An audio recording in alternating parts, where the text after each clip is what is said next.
چه کسایی جان کندن برشان آسان است و چه کسایی سخت است.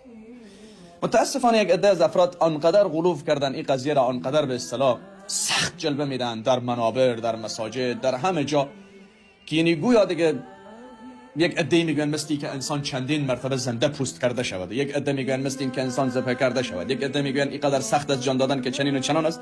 بیایید ببینید الله تبارک و تعالی در قرآن چه زیبا میفرماید. بدون شک برای جان کندن سختی هایی وجود داره، اما برای چه کسی؟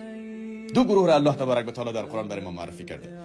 یکی بحث قضیه جان دادن و جان کندن انسان مؤمن هست و یکی بحث قضیه جان کندن و جان دادن انسان غیر مؤمن هست. فرق اینا به ما بیان کرد.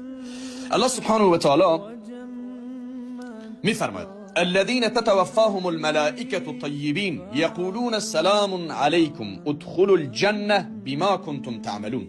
در سوره نحل آیت 32. کسایی که طیبینن یعنی پاکیزن، واقعا قلب پاک داشته، نیت پاک داشته، انسان مؤمنی بوده، کسی بوده که نفعش برای دیگران رسیده، خیرخواه و خوبی دیگران بوده، یعنی به معنای واقعی مؤمن بوده، نه بسیاری ها که فقط نامش مؤمن است خلاص، یعنی حقیقتا مؤمن بوده. الله سبحانه و تعالی میفرماد آنقدر انسان راحت جان میده که هیچ حتی احساس هم نمیکنه. الذين تتوفاهم الملائکه، کسایی که ملائکه قبض روح میکنه، طیبین، پاکیزگان، یقولون سلام علیکم، برش فقط یک سلام میده تمام.